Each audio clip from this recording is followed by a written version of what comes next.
I'd like to tell you about this amazing park that I'm making. It starts here, it goes that way to the north. It's about 2 acres, I'd guess.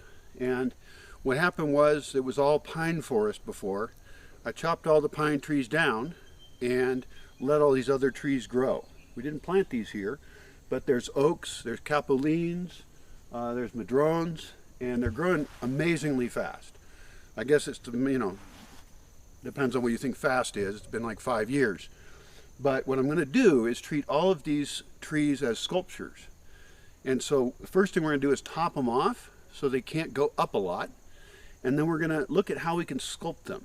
So we can take every branch and like make a bench with it. Or we can make little, well, there's going to be a trail through it. In the middle there's a circle of cedars that we planted, and those are going to be bent into each other like a dome. And then the idea is to have a campfire in the middle, and it'd be this really wind protected magical spot, and then a trail that goes off that direction, and then it's just a single trail through the whole thing. So it's all native trees right now, but as we sculpt those, it's almost like big bonsais or something. We're going to sculpt them into different shapes for aesthetics or utility, and then that'll reduce the amount of root mass that those trees have, and we'll be able to put other trees in. Now I've already put in a couple, like there's a nut tree over there, there's a mora, which is a mulberry, and we'll put in, I don't know what else. But the idea is we've let it grow, and then we kind of very carefully sculpt it back. Like I wouldn't want someone to come in here with a machete and start cutting things so that you can walk through it really easy or anything. Anybody with a tool in here would be dangerous.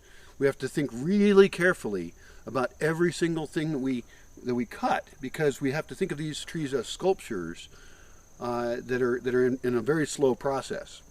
So the idea is, with the single trail that goes through, we'll have small trails that go off to the side to little alcoves with a couple of chairs, and people can sit in there and chat.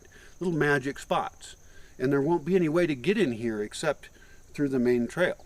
So I'm pretty excited about it. I don't know of anyone who's ever made a park with this kind of thinking, this kind of design process, I guess. And so I'm really excited to see what will happen. Today we're just going to come in and clear out some of the weeds, some of the plants we know we don't want, so that we have a little more space for other things. Like we have rosemaries in here, we've got some succulents.